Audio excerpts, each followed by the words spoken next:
কি ব্যাপার বিবেক, পুরো ইউনিভার্সিটিতে টপ করার পরেও এত উদাস মনে হচ্ছে? আরে রাজ, টপ করে কি বা লাভ? ইউনিভার্সিটি এই বছর স্কলারশিপ দিচ্ছে না। মানেটা হলো এই যে স্কলারশিপ ছাড়া আমি আর পড়াশোনা করতে পারবো না। আর 14 লাখ টাকা আমি কোত্থেকেই বা আনবো? ভাই বিবেক, তোর ফ্যামিলিতে এমন তো কেউ থাকবে যে তোকে সাহায্য করতে পারে। কেউ নেই রে, কেউ নেই। শুধু বাবা ছিলেন যিনি সাহায্য করতে পারতেন, কিন্তু উনি তো আর এই পৃথিবীতে নেই। কিছু বছর আগে খুরানা হসপিটালের চ্যারিটি ওয়ার্ডে উনি মারা যান। আমায় ক্ষমা করে দিও বাবা, আমি তোমার স্বপ্ন পূরণ করতে পারলাম না।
কি ব্যাপার শম্ভু কাকা? সাহেব, আপনার সঙ্গে কেউ দেখা করতে এসেছেন। এত রাতে কে এসেছে? উনি ওনার নাম বলেননি, কিন্তু অদ্ভুত একটা লোক। ওনার কাপড় ছেঁড়া, খালি পা, আর ওনার গা থেকে একটা অদ্ভুত গন্ধ আসছে, যেটা হসপিটালে পাওয়া যায়। তাহলে তুমি ওকে তাড়াওনি? সাহেব, উনি আপনাকে বলার জন্য কিছু বলেছেন। কে?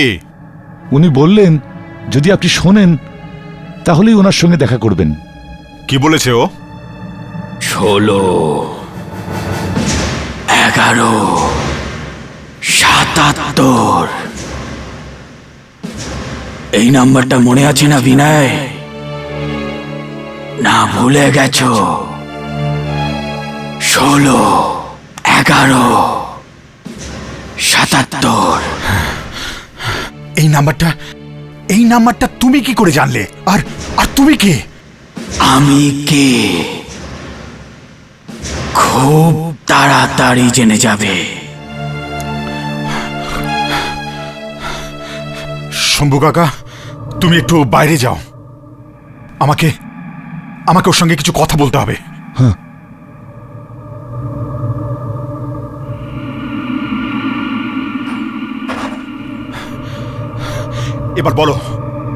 এবার বলো কি চাই তোমার?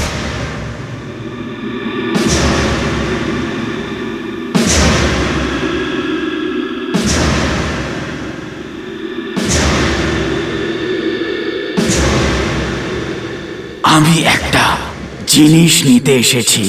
জিনিস?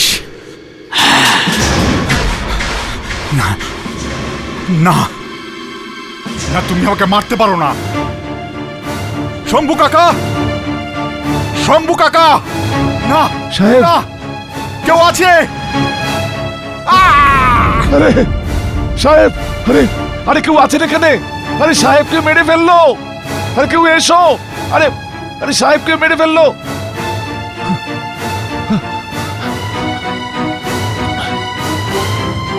Hello hello, police station? হ্যাঁ সাহেব, জলদি চলে আসুন।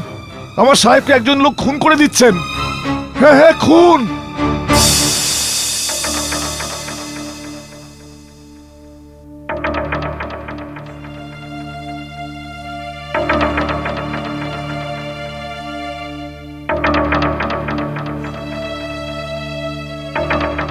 তো দরজা ভেতর থেকে বন্ধ ছিল আর শম্ভু বাইরে ছিল। তাহলে খুনি গেল কোথায়?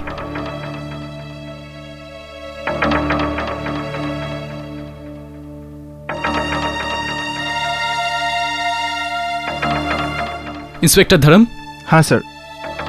আপনার কি মনে হয় এই খুন কেন করা হয়েছিল? স্যার, চাকর বলছে যে আজ বিনয় তার ব্যাংক থেকে 5 লাখ টাকা বের করেছে, আর তার থেকে খুনি 4 লাখ টাকা নিয়ে গেছে, আর বাকি 1 লাখ টাকা এখানে আছে স্যার। সাহেব, আমি ওই রকম লোক আগে কখনো দেখিনি সাহেব, আগে কখনো দেখিনি। সাহেব বলেছি না যে ওকে কেমন দেখতে, আর ওই দুর্গন্ধ যেটা হসপিটালে পাওয়া যায় সাহেব, ওই রকম দুর্গন্ধ ছিল। হ্যাঁ, আপনি ভালো দিয়েছেন ওর বর্ণনা। ধরম, কন্ট্রোল রুমে খুনির চেহারা সম্বন্ধে বলে দিয়েছো? হ্যাঁ স্যার, 1 ঘন্টা আগে। এখন তো সবকটা জীব তার সন্ধানে বেরিয়েও পড়েছে হয়তো। আর স্যার, এরকম অদ্ভুত চেহারার মানুষকে তো 1 কিলোমিটার দূর থেকেও দেখা যাবে স্যার। That's true. হে ভগবান, হে ভগবান,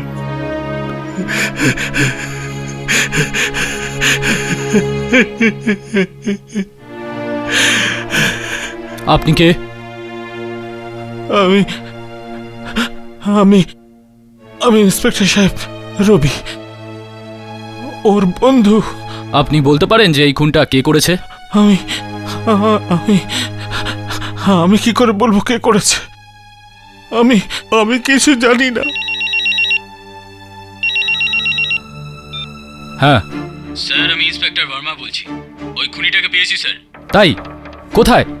কুসো স্ট্রিটে স্যার, একটা বিল্ডিং এর পাশে পাওয়া গেছে। চেহারা মিলছে? হ্যাঁ স্যার, একদম ওরকমই। ঠিক আছে, তুমি ওখানেই দাঁড়াও, আমি আসছি। ধরম, খুনিকে পাওয়া গেছে খুচরো স্ট্রিটে কোনো বিল্ডিং এর কাছে। তুমি এখানেই থাকো, আর এই লোকটার ব্যাপারে আরো তথ্য সংগ্রহ করো। আমি খুচরা স্ট্রিট যাচ্ছি।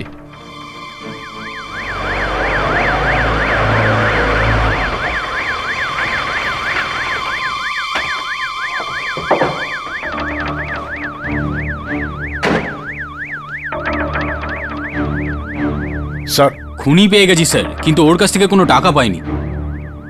এ কি, তুমি আমাকে বলনি যে এই খুনিটা মারা গেছে? স্যার, যেরকম চেহারা বলেছিলেন এই লোকটার সঙ্গে হুবহু মিলে যাচ্ছে, তাই ফোন করেছি আপনাকে। ঠিক আছে। সাহেব, সাহেব, এটাই সেই খুনি যে বিনয় সাহেবকে মেরেছে, এটাই সে। একে কে মারলো? স্যার, আমি পুলিশ ডাক্তার। আচ্ছা, তুমি তাহলে বলো। আপনার লোক বলছিল যে কয়েক ঘন্টা আগে এই লোকটা কাউকে খুন করেছে। হ্যাঁ, কেন? এই লোকটা কাউকে খুন করতেই পারে না, এ কারোর খুন কেন করতে পারে না? কারণ এই লোকটা 24 ঘন্টা আগে মারা গিয়েছে। হ্যাঁ, কিন্তু ডাক্তারবাবু, এটা সেই লোক যে আজকে আমাদের বাড়িতে গিয়েছিল। এটা হতেই পারে না। আচ্ছা দেখুন, এই নম্বরটা দেখুন। এই নাম্বারটার মানে? এই নাম্বারটাই হলো জীবনের শেষ নম্বর। এরপর আর কেউ কোনো নাম্বার পায় না। মানে? মানেটা হলো মর্গে মৃতদেহ চেনার জন্য এই নাম্বার দেওয়া হয়, আর এটা হলো খুরানা হাসপাতালের মৃতদেহ। খুরানা হসপিটাল।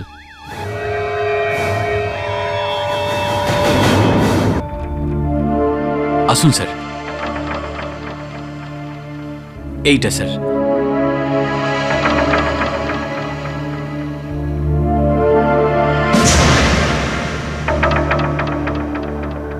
তো এই লাশ এখানকারের, খুরানা হসপিটালের? আগে হ্যাঁ। আপনি কে? আমি রক্ষা পাঠক, এই হসপিটালের একজন ট্রাস্টি। আচ্ছা, তাহলে আমি আপনার সঙ্গে কথা বলতে পারি। তাহলে এই লাশটা এই হসপিটালের, রাইট? আগে হ্যাঁ, কিন্তু কাল রাতে মোটামুটি 8:30 নাগাদ এখান থেকে হঠাৎ উধাও হয়ে গিয়েছিল। 8:30টার সময়? আর 9টায় বিনয় খুন হয়। 8:30, 9। মানে আপনি এটা বলতে চাইছেন যে বিনয়কে খুন এই লাশটা করেছে? দেখুন, আমি জানি যে কোনো মৃত ব্যক্তি কারোর খুন করতে পারে না, কিন্তু বিনয়ের চাকরিকে শনাক্ত করতে পেরেছে। তার ওপর এই দেখুন, এর ওপর ওনার আঙুলের ছাপও রয়েছে। স্যার, ইন্সপেক্টর ধরম, স্যার, বিনয়ের সম্বন্ধে আমি খবর নিয়েছি। তো এটা জানা গেল যে 2 বছর আগে ওর কাছে 1 পয়সাও ছিল না। পয়সা ছিল না? কিন্তু ও রং ঢং দেখে তো এমন মনে হতো না। আর তার উপর ওর বাড়ি থেকে 4 লাখ টাকাও তো চুরি হয়েছে। কিন্তু স্যার, 2 বছর আগে সে এতটাই গরিব ছিল যে তাকে তার চিকিৎসার জন্য এই হসপিটালেই ভর্তি হতে হয়েছিল। এই হসপিটালে? হ্যাঁ, আর এখান থেকে বের হওয়ার পর ও রাতারাতি ধনী হয়ে গেল। কিন্তু কেউ রাতারাতি এত টাকা কি করে রোজগার করতে পারে? এক মিনিট, আচ্ছা ও কি এই হসপিটালে ভর্তি হয়েছিল? হ্যাঁ, এই হসপিটালে, কোন ওয়ার্ডে? চ্যারিটি ওয়ার্ড নম্বর 33-এ। Oh my god, charity ward number 33? কেন রক্ষা দেবী? চ্যারিটি ওয়ার্ড নম্বর 33-এ এমন কি আছে? চ্যারিটি ওয়ার্ড নম্বর 33-এ ভূত আছে।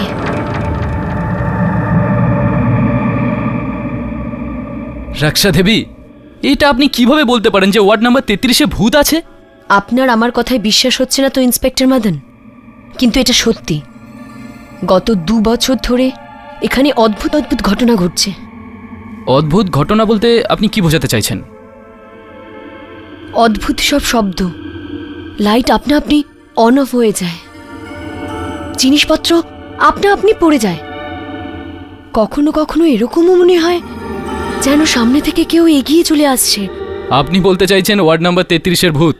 হ্যাঁ, ও হঠাৎই সামনে চলে আসে আর তারপর হঠাৎই উধাও হয়ে যায়। রক্ষা দেবী, এসব বাজে কথা, আর আমি এসব মানি না।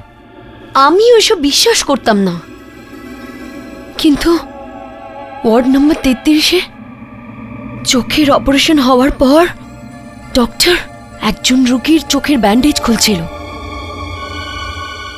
আমিও ওখানে ছিলাম।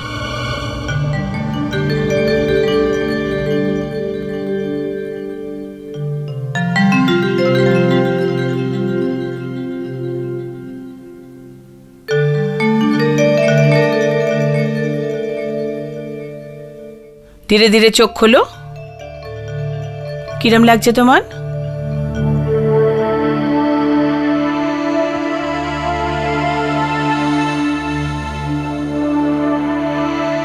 আমি সবকিছু দেখতে পাচ্ছি ডক্টর। আচ্ছা, তাহলে বলো এটা কটা আঙুল? 2টো। আর এখানে কজন দাঁড়িয়ে আছে?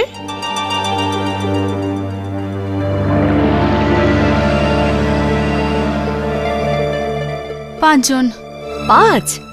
কিন্তু এখানে তো 4 জন। ঠিক করে দেখো। না, একজন ওইখানেও আছেন।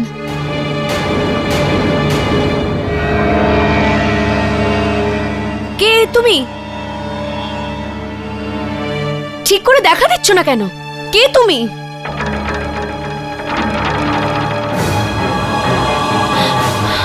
কে তুমি? তোমার কি চাই? না,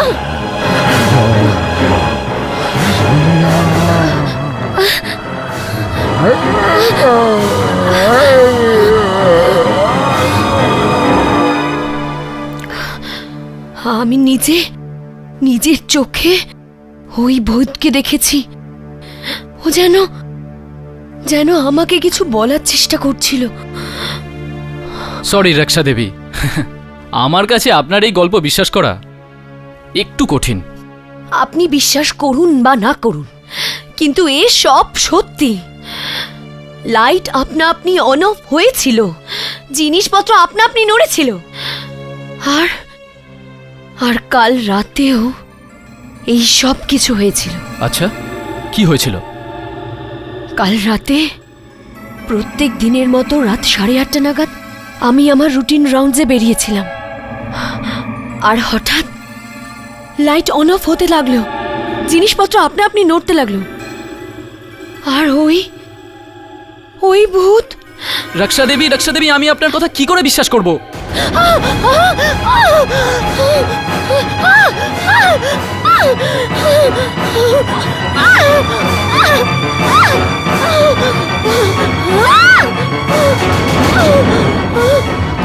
কে ওখানে? সেই ভূত, কোনটাই সেই ভূত? এই!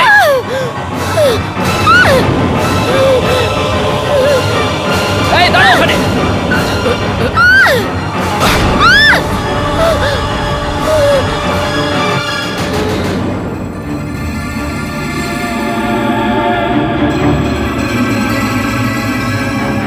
কে ছিল? ভূত ছিল, ওটাই সেই ভূত। না, এটা কোনো ভূত ঠুত নয়, এটা নিশ্চয়ই আমাদেরকে ভয় দেখানোর চেষ্টা করছে। তাহলে এই হুইলচেয়ার আপনা আপনি কি করে এলো? হ্যাঁ, কাল রাতেও এসব হয়েছিল। কাল রাতে একটা খুন হয়েছিল, আজকে ওকে দেখা গেল, আজ জানি না কি হবে।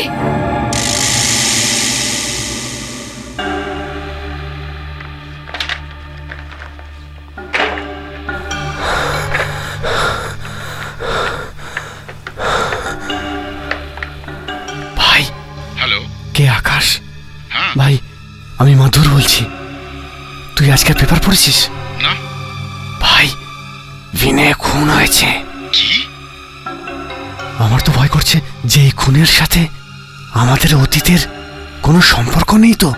না রে বাবা, এসব কিচ্ছু হয়নি। আচ্ছা, হয়তো তুই ঠিক বলছিস। যখন আমি বিনয়ের মৃত্যুর খবরটা পড়লাম, তখন আমার মনে হলো যে কোথায় ও আমাদের আগের কাজকর্মের শিকার হলো না তো। মধু, তুই শুধু শুধু ভয় পাচ্ছিস। আচ্ছা, আমি পরে ফোন করছি। সরি ভাই, তোকে অনেকক্ষণ অপেক্ষা করতে হলো। আরে কোনো ব্যাপার না ভাই, আমি তো নিজের ঘর মনে করেই বসেছিলাম। কিন্তু এটা দারুণ জায়গা। আরে বিশ্বাস হয় না যে 2 বছর আগে নিজের চিকিৎসা করার পয়সা ছিল না তোর কাছে, আর আজ এইসব অবিশ্বাস্য। আরে ভাই, এত কম সময়ের মধ্যে এত টাকা পয়সা কি করে রোজগার করলি? ছাড় ভাই, সব সময়ের ব্যাপার, সব সময়ের। অদ্ভুত ব্যাপার। কি? এত সুন্দর জায়গায় একটা কিরম অদ্ভুত একটা গন্ধ আসছে, যেমন যেমন হাসপাতাল থেকে আসে। কি ফালতু বকছিস? আরে আমি বিদেশ থেকে আনানো পারফিউম ছড়িয়েছি এখানে, আর তুই বলছিস হাসপাতালের গন্ধ আসছে? আরে আমার তো তাই মনে হচ্ছে। আচ্ছা, তোর দুর্গন্ধ মনে হচ্ছে? চল বেরো আমার ঘর থেকে। কি? চল বেরো এক্ষুনি। কি বেরো বলছিস? এক্ষুনি, তাড়াতাড়ি বেরো, আরে তাড়াতাড়ি কি- বেরো। আর আমার বাড়িতে দেখ তো- কখনো আসবিও না। বেরো। কি সব বলছিস? আজকের পর থেকে আমার বাড়িতে আরে আর শোন, কোনোদিন আমার আসবি না। কথাটা- বেরো। আরে বেরো। শোন। যা এখান থেকে।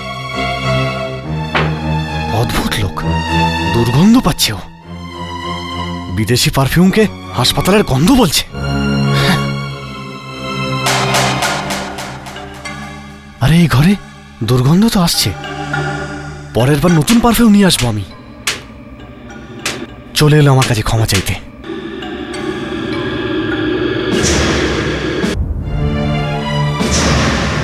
কে তুমি? চেহারাটা না হোক, কিন্তু নাম্বারটা তো মনে আছে মধু? নাম্বার? হ্যাঁ, নাম্বার 16-11-77। এই নাম্বারের ব্যাপারে তুমি কি করে জানলে? কে তুমি? কে তুমি? তুমি আমাকে চিনতে পারছো না, কিন্তু আমি তোমাকে এত বছর পরেও ঠিক চিনে নিয়েছি। আর আজ আমি আমার জিনিস ফেরত দিতে এসেছি। ইয়া! ইয়া!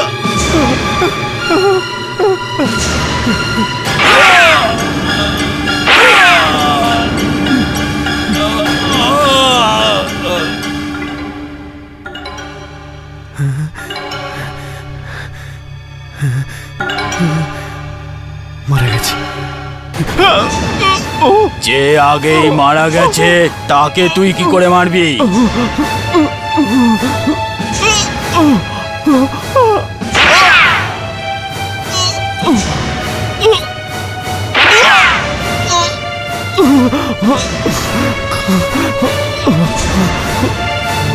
হ্যাঁ,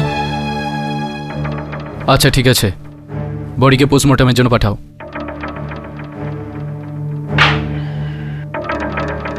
আরও একটা খুন হয়েছে, কোনো মধু নায়ক নামের। স্যার, এই খুনটাও কি একেবারে বিনয়ের মতন করেই হয়েছে? একদম ওরকমই। ওই হসপিটাল থেকে আসা ভূত, আর ওই সিন্ধুক থেকে শুধু 4 লাখ টাকা চুরি যাওয়া, না একটু কম না বেশি। স্যার, এই খুনটা হলো কখন? আধ ঘন্টা আগে। আধ ঘন্টা আগে? কেন, কি হয়েছে? আমি এইমাত্র খুরানা হসপিটালে ফোন করেছিলাম, আর প্রায় 1 ঘন্টা আগে সেখান থেকে একটা লাশ গায়েব হয়ে যায়। কি? লাশ গায়েব?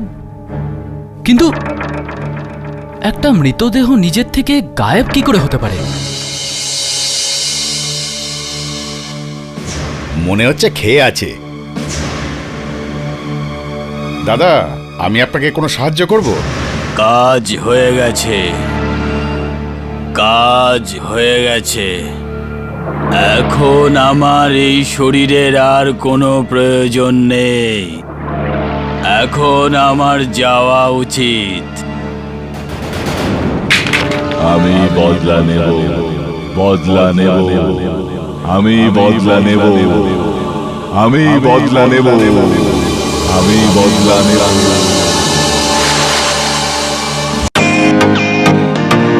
Welcome to Biten world.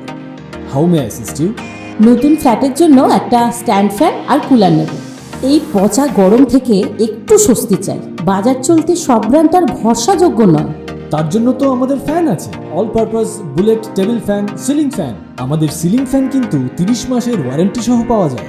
আছে ফারাটা 2 বছরের ওয়ারেন্টি, 17 থেকে 20 মিটার এয়ার ফ্লো। মধ্যবিত্তের সাধ্যের মধ্যে একমাত্র ভরসাযোগ্য ব্র্যান্ড বিটেন। আমাদের কুলারের কিন্তু অনেক range, 45 litres, 50 litres, 70 litres, 90 litres, 110 litres. Honeycomb সহযোগে বিটেনের সব কুলারের ওয়ারেন্টি 1 বছর। চেনা হাওয়ায় অচেনা অনুভূতির জন্য একমাত্র আদর্শ বিটেন। গরমে স্বস্তি পেতে বিটেনের ফ্যান হোক বা কুলার, আজই আনুন বাড়িতে। Beaten, digitally years.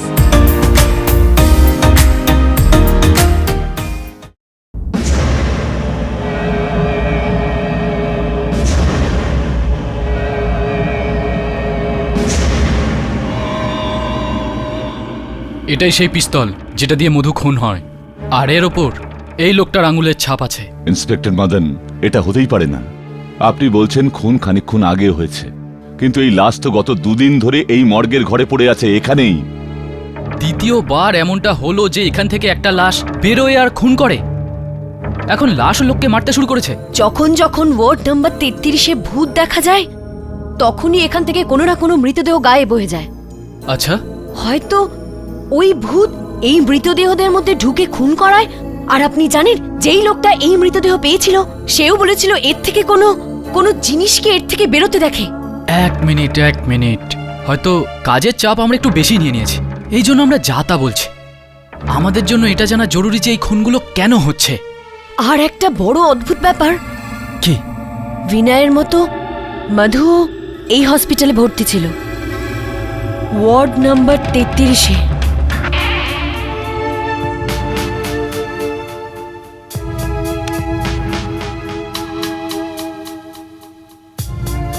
এই সেই ওয়ার্ড নাম্বার 33। এখানে এমন সব রোগীদের ভর্তি করা হয় যারা নিজেদের চিকিৎসার খরচা নিজেরা দিতে পারে না। বিনয় আর মধু দুজনেই 2 বছর আগে এই ওয়ার্ডেই চিকিৎসা করিয়েছিল। হ্যাঁ, ওখানে বিনয় ছিল, এখানে মধু। আর এই বেডে একজন রোগী ছিল যার নাম ছিল সঞ্জীব। সঞ্জীব? ও আজকাল কোথায় থাকে? ও এখন বেঁচে নেই। সঞ্জীবের মৃত্যু এই ওয়ার্ডেই হয়েছিল। ও, আর এই 4 নম্বর বেডে কে ছিল? এই বেডে কোনো আকাশ বর্মা নামে একজন ব্যক্তি নিজে চিকিৎসা করাচ্ছিল, কিন্তু ভর্তি হওয়ার 2 দিন পরেই ও হসপিটাল থেকে চলে যায়। আর হ্যাঁ, বিনয় আর মধুও হসপিটাল ওই দিনই ছেড়ে দিয়েছিল। ইন্টারেস্টিং। এই মিস্টার আকাশ বর্মার কোনো অ্যাড্রেস বা টেলিফোন নাম্বার আপনাদের রেকর্ডে আছে? হ্যাঁ,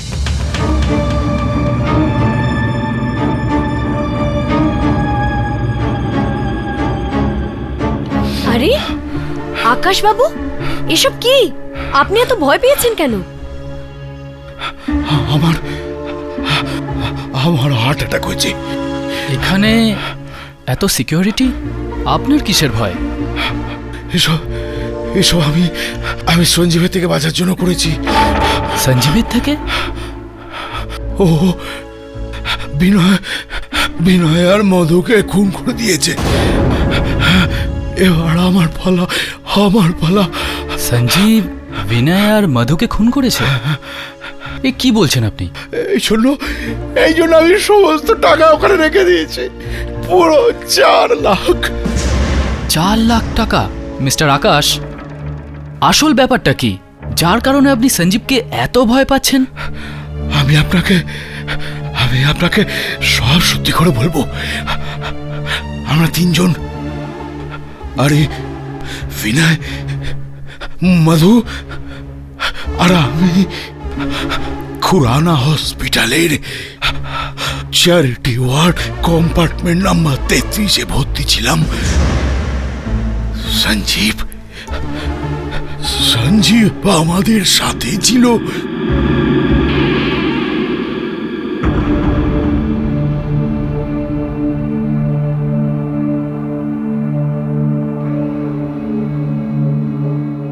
বাবা, হুম, ডাক্তারের যে ওষুধগুলো বলেছিলেন সেগুলো নিয়ে এসেছি।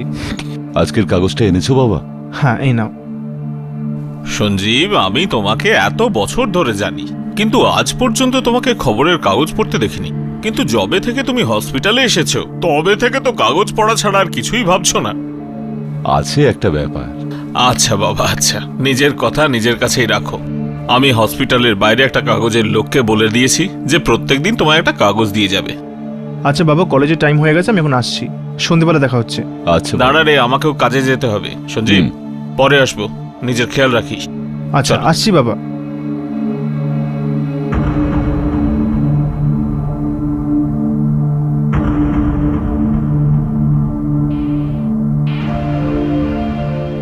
আচ্ছা, এটা বলো তো, এই পেপারে কি চাই তোমার? চলো আজ তোমাদের রহস্যের কথাটা বলেই দিচ্ছি। জানো কি 15 নম্বর পাতায় কি থাকে? না, কি হয়? 15 নম্বর পাতায় লটারির রেজাল্ট ছাপা হয়। তাহলে তুমি লটারির টিকিট কেটেছো? হ্যাঁ,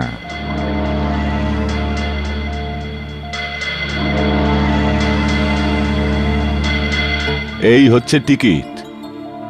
আমি 16 লাখ টাকার পুরস্কার পাবো, আর ওটা দিয়ে আমি আমার ছেলে বিবেককে আরো বেশি পড়ানোর জন্য বিলেত পাঠাবো। স্বপ্ন দেখছো? একটা লটারির হাজার হাজার টিকিট বিক্রি হয়। তুমি এত বিশ্বাসের সঙ্গে কি করে বলছো যে তুমি জিতবে? তোমরা দেখবে আমি জিতবো। এই টিকিট আমার জন্য খুব লাকি, কারণ এটার নাম্বার 16, 11, 77। 16, 11, 77? 16ই নভেম্বর 1977 আমার ছেলের জন্মদিন। ও আমার জন্য খুব লাকি। তোমরা দেখো আমি জিতবো। রেজাল্ট কাল বেরোবে।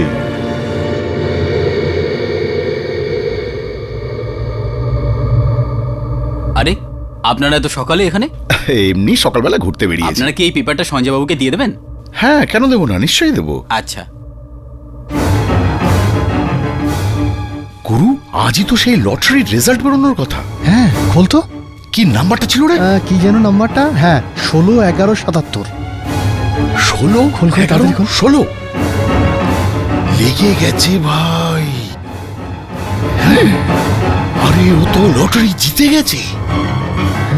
আরে আমি তো জীবনে 2000 টাকাও কখনো একসাথে দেখিনি, আর ও 16 লাখ টাকা একসাথে নিয়ে যাবে।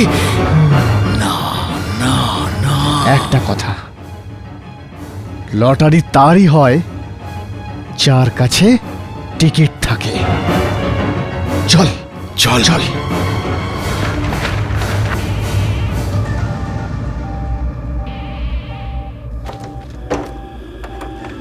আস্তে।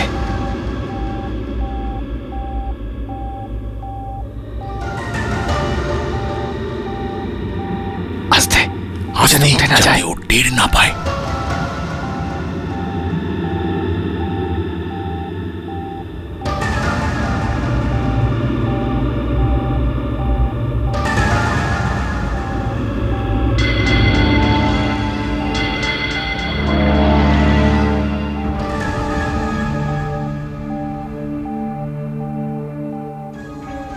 ও তো এর উপর শুয়ে পড়ল ভাই। কিন্তু বেট তো করতেই হবে না, চেষ্টা কর।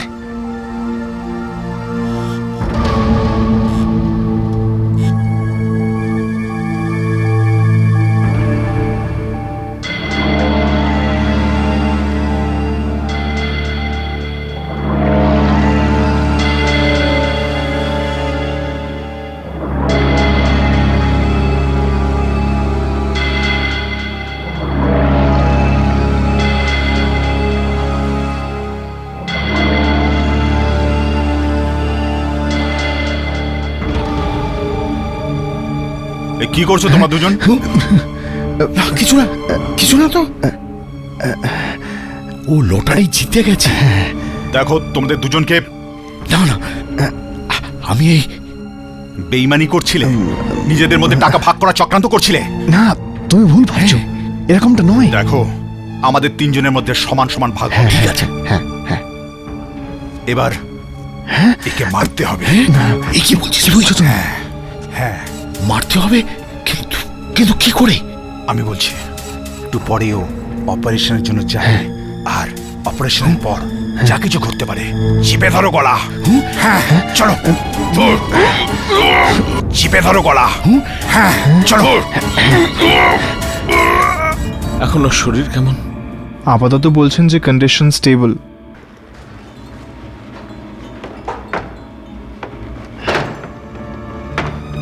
দরজাটা খুলছে না কেন?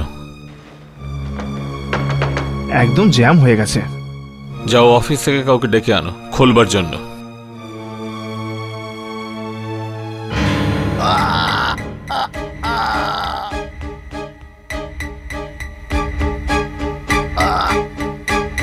ভেতরে কে রয়েছে? দরজা খোলো। কি হয়েছে তো? কি চলছে এখানে? রবি, ভালো হয়েছে তুমি টাইমে এসছো, নইলে এরা তো আমাকে লটারির ওই টাকাটার জন্য মেরে ফেলতো। লটারি? হ্যাঁ লটারি। যদি তুমি ঠিক সময় না আসতে তাহলে এরা তো আমাকে মেরেই ফেলতো। তোমরা কি ভেবেছিলে খুন করে তোমরা বেঁচে যাবে? না না আমি তোমাদের ছাড়বো না, আমি এটা হতে দেব না।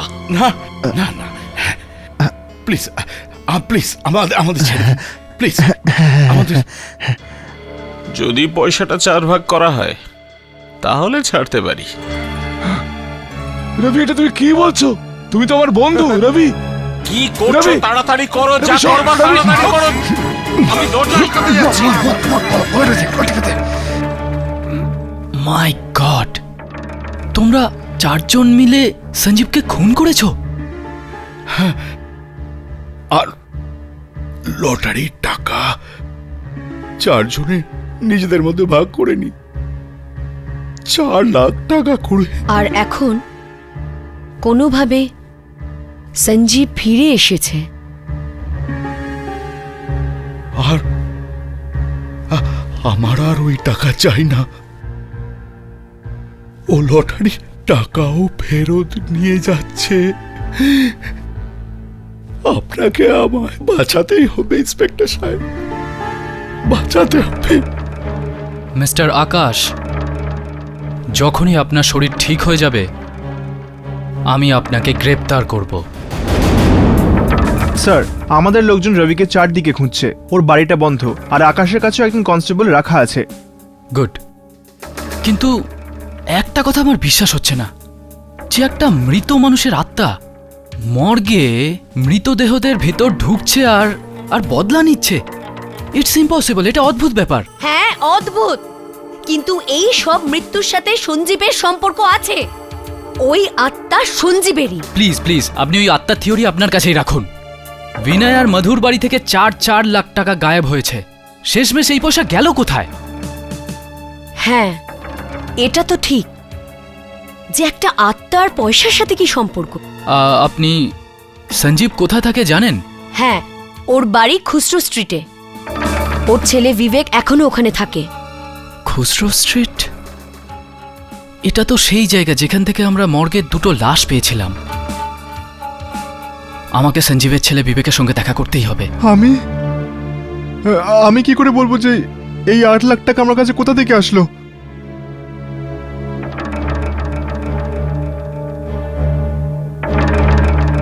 তোমার বাড়িতে 8 লাখ টাকা পাওয়া গেছে, আর তুমি জানো না এটা কোথা থেকে এলো? আমার তো মনে হয় বিনয় আর মধুর খুনের পেছনে তোমার হাত আছে। খুন? আপনি কোন খুনের কথা বলছেন স্যার? সেই খুন যেগুলো তুমি এই টাকার জন্য করেছো। না না স্যার, আমি কি করে বলি? এই 8 লাখ টাকা কেউ আমার দরজার সামনে রেখে দিয়ে চলে গেছে। গল্পটা ভালো, কিন্তু তোমার দরজায় 8 লাখ টাকা কেন কেউ রেখে যাবে? একে হাত করা পড়াও। না না স্যার, আমার কথা বিশ্বাস করুন, আমি সত্যি বলছি স্যার, আমি কোনো খুন করিনি।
স্যার ডাক্তার দেখা করতে এসেছেন। ডাক্তার? আচ্ছা ঠিক আছে, ওনাকে ভিতরে পাঠিয়ে দাও। আর শোনো, তুমি তুমি বাইরেই পাহাড়ে থেকো। আগে স্যার।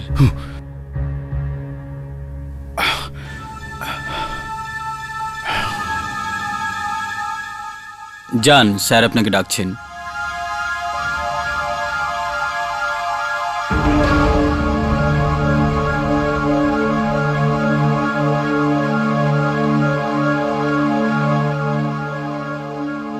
ডাক্তার, টেনশনের জন্য আমি ভীষণ দুর্বলতা অনুভব করছি।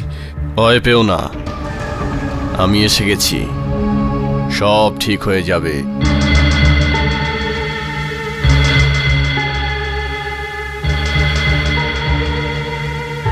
কে তুই? তোমার ছেলেটা ফ্যাকাশে দেখাচ্ছে কেন? 16, 11, 77 নাম্বারটা মনে আছে? দেখো সঞ্জীব, আমাকে মেরো না।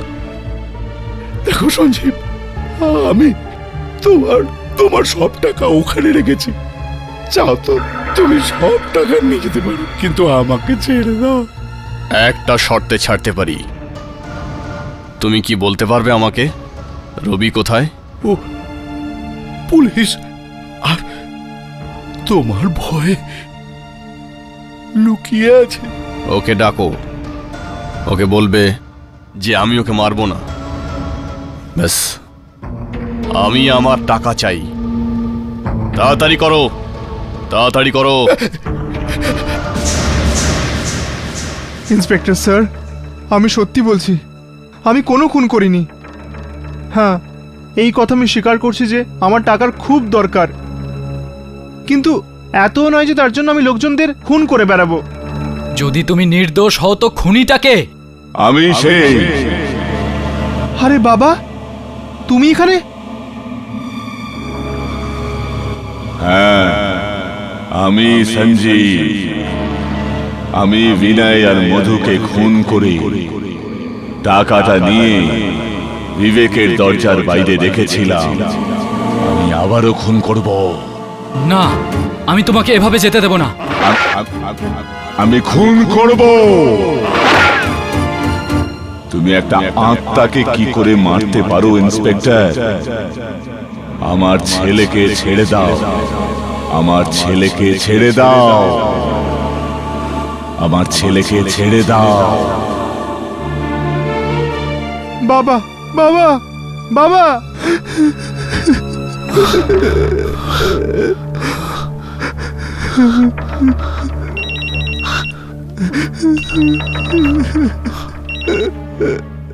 হ্যাঁ হ্যাঁ, ইন্সপেক্টর মদন বলছি। কি? আবার একটা লাশ গায়েব হয়ে গেছে?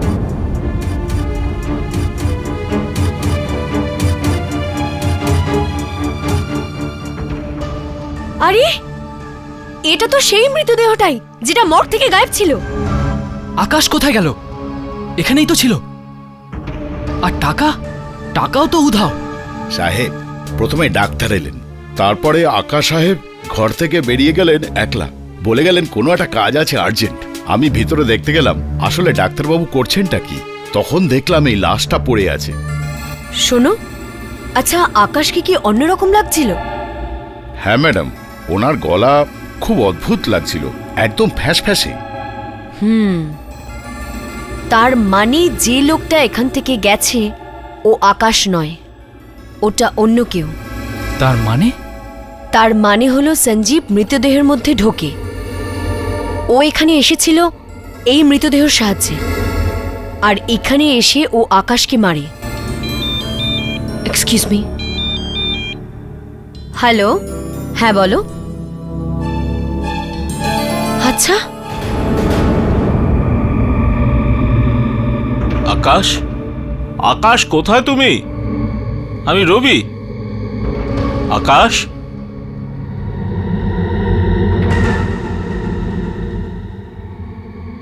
আরে কোথায় যেতে পারে? আমি এখানে। হ্যাঁ আকাশ, তোমার গলাটা অন্যরকম লাগছে কেন? তুমি আমাকে এখানে ডেকেছো কেন? সঞ্জীব তোমার সঙ্গে দেখা করতে চায়। সঞ্জীব কোথায়? আমি 4 লাখ টাকা নিয়ে এসেছি। ও ও আমায় ছেড়ে দেবে তো? ওকে তো আমি দেখতে পাচ্ছি না। দেখতে পাচ্ছ না? ও তো তোমার সামনেই আছে। কিন্তু কোথায়? ঠিক করে দেখো আর চেনো।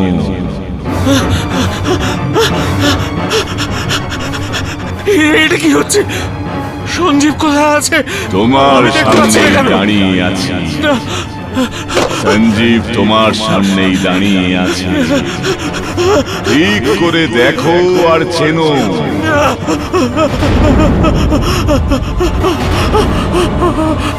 রবি, তুমি ধোঁকা দিয়েছ। তোমায় মরতে হবে।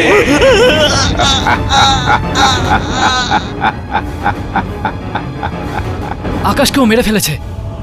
এখন তো অনেক দেরি হয়ে গেছে ইন্সপেক্টর। আমি আমার কাজ শেষ করে ফেলেছি। যেটা আমার ছেলের ছিল সেটা তাকে ফেরত দিয়েছি। বিবেক, এই টাকাটা নিয়ে নাও বাবা, আর সঠিকভাবে খরচ করবে। আমি চলে যাচ্ছি বরাবরের মতো।